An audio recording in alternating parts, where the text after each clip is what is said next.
tight forearms causing you wrist and elbow pain? I'm going to show you how to fix it today.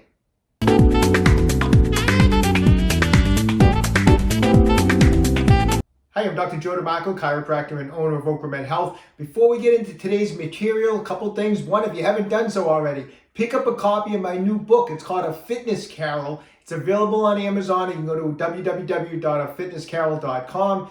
Also, save the date, May 25th from 8 a.m. to 8 p.m. We're live streaming on my channel as I attempt to break the Guinness World Record for push-ups in both 8 and 12 hours. All the money for the event is going to Cape Ann Animal Aid, which is an animal shelter in Gloucester, Massachusetts. So make sure you save the date. If you haven't done so already, take a second right now, subscribe to my channel, turn on that little bell notification so you get notified every time we upload a new video.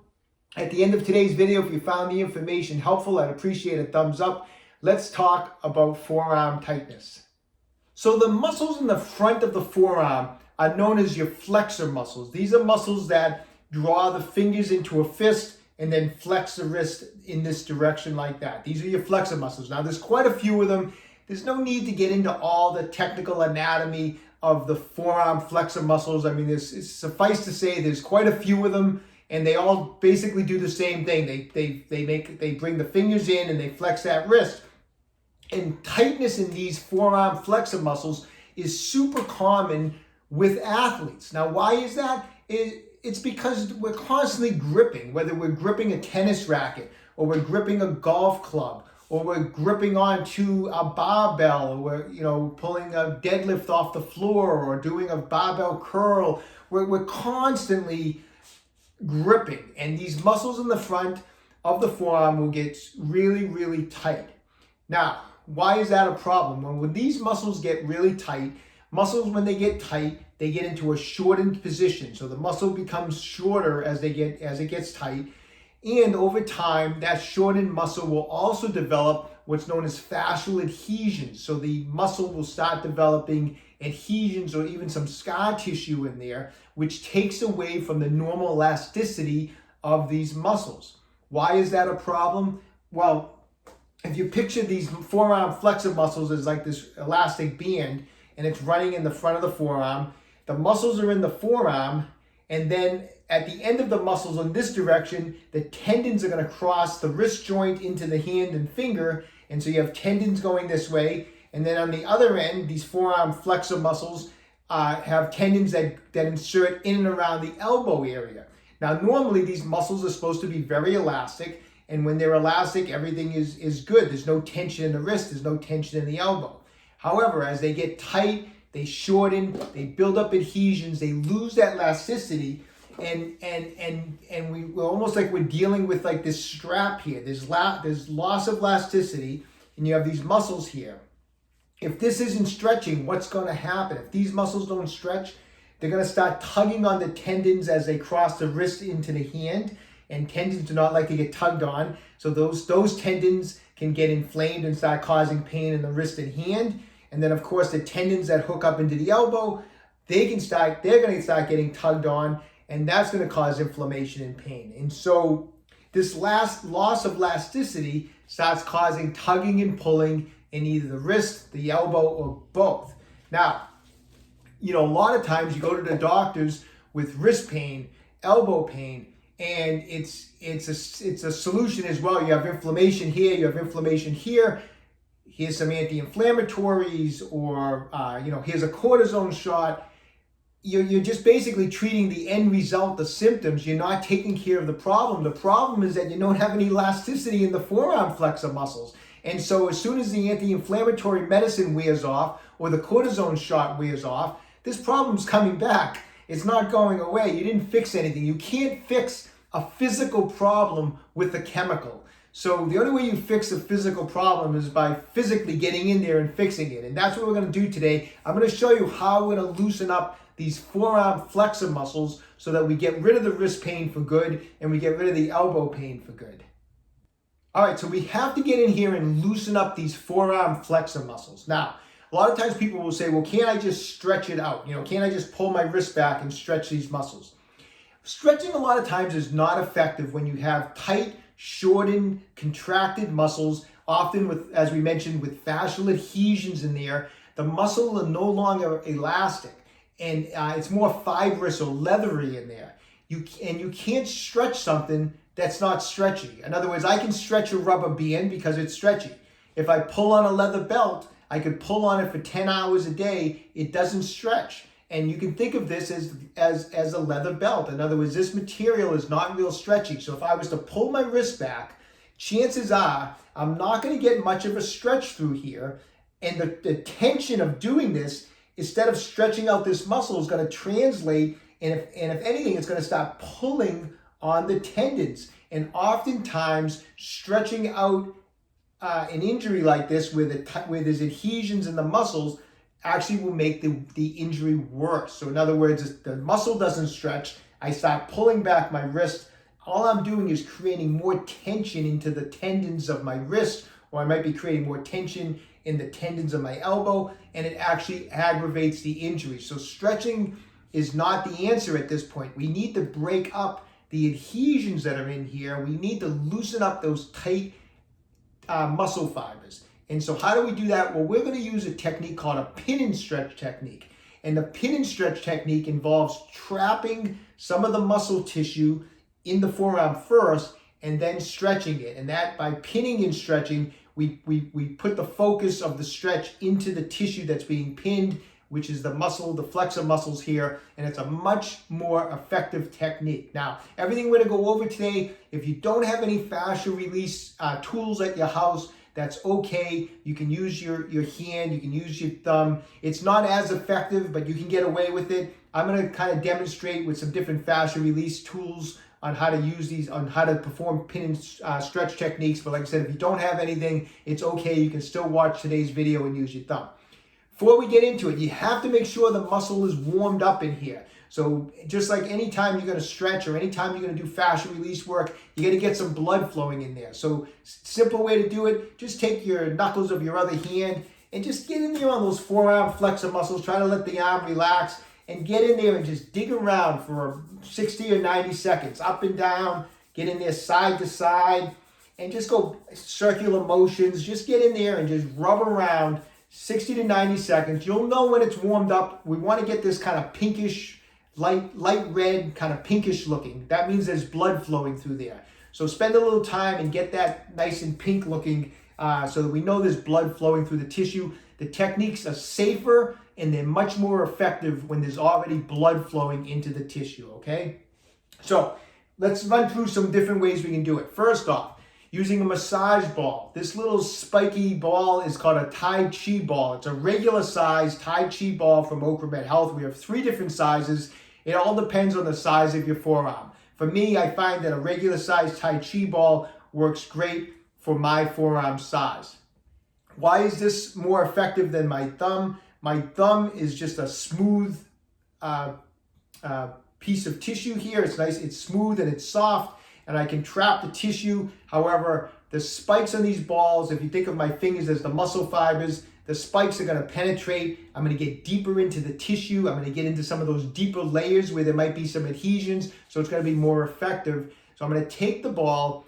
Now feel around on your forearm. Oftentimes there'll be a few spots that are super tight, and those are the main areas we want to target. So feel around. You feel a knot, say right here, that's where we're going to go to. We're going to take the ball, I'm going to push it into the tissue, and then I'm going to slightly pull up towards my elbow. So into the tissue and slightly up. When we put the ball on the tight spot, I want you to have the wrist kind of in a flexed position like that. So I'm going to have my wrist flexed up like that. I'm going to put the ball here with my thumb. I'm going to push down, and as I push down, I pull up towards my elbow. That's trapping the tissue. Now from here, start opening up the hand and extending the wrist. And when you can't go any further, put it down on a flat surface, and you're going to put a little pressure down on the wrist. And now we're going to get a release on the tissue. Now, most effective way I find to do this is just like this. You put the pressure, you pull up on the ball, you have the hand in this position. I turn it, I'm going to take a nice deep breath in through my nose. It's going to create almost like a pressure you're going to feel. Hold it for a few seconds, and now as I blow out, I'll put the pressure down on my wrist, on my hand. So that's when I get the release. So in other words, I'm going to go in through the nose, hold, out through the mouth. Go as far as you can. Now, it might either be stopped by tension or it might be stopped because it starts to hurt. That's okay. Now, we're going to take another breath in through the nose. Hold it, and blow it all out. And as you do, more pressure down on the wrist. So I'll run through a few cycles of that. So it takes maybe, I'm actually holding the position for probably about 30 or 40 seconds. So I'll take several in through the nose and blow it out through the mouth. And every time I'm blowing out the air, I apply more pressure down, okay? So you just continue that process for 30 or 40 seconds. Once you do that, you can move to another spot, okay? And so you may end up doing several spots, 4, 5, 6, 7 spots along the front of the forearm. Another effective way to do that is you can take a necklax. This is a necklax. This is a shiatsu massager that often we use for the neck, but I find that it's very effective. It's awesome for forearms and calves. These shiatsu massagers, you can pull them in and they can rotate. So depending on the size of your forearm, you can position these perfectly for whatever size forearm you have. So this is a perfect way to trap the tissue, to pin the tissue. I'll put it up on the forearm like that. I'll get that shiatsu massager on those flexor muscles. I'll take the handles and I'll squeeze them together. And now I have the tissue trapped perfectly. When you put it on, once again, have the wrist in this position, trap the tissue. Once again, now I'm going to bring the wrist into extension, put it on a flat surface like the floor or on this bench. Deep breath in through the nose. Hold. Blow it out through the mouth. And apply the pressure down and get the release. Go as far as you can.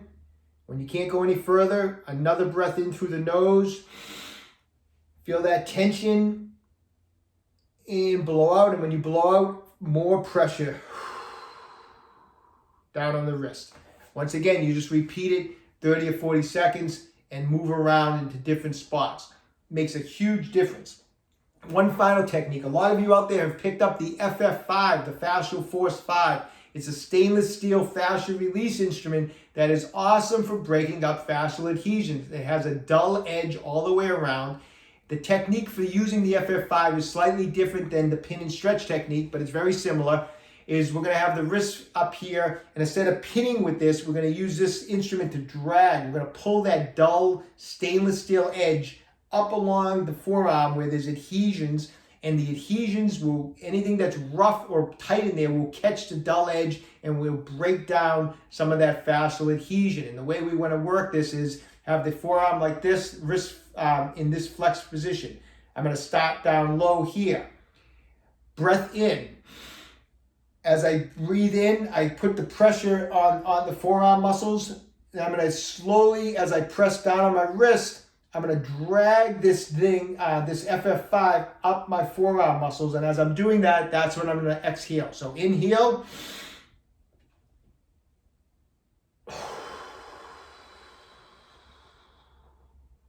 Drag it all the way up to the elbow.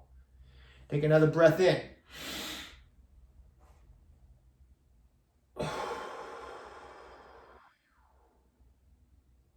Again, breath in through the nose.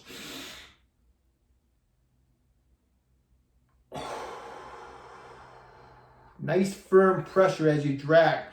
Go over it 10, 12 times. You'll see everything's going to get really pink and red because we're getting a ton of blood flow. The FF5 is just dragging up along the forearm, breaking up any fascial adhesions. You can kind of go 10 or 12 kind of right in the middle. You can take it off to the side and then take it off to the other side. So you can kind of follow different pathways as you keep doing the release work with the FF5. You'll drag it up on the inside, drag it up through the middle.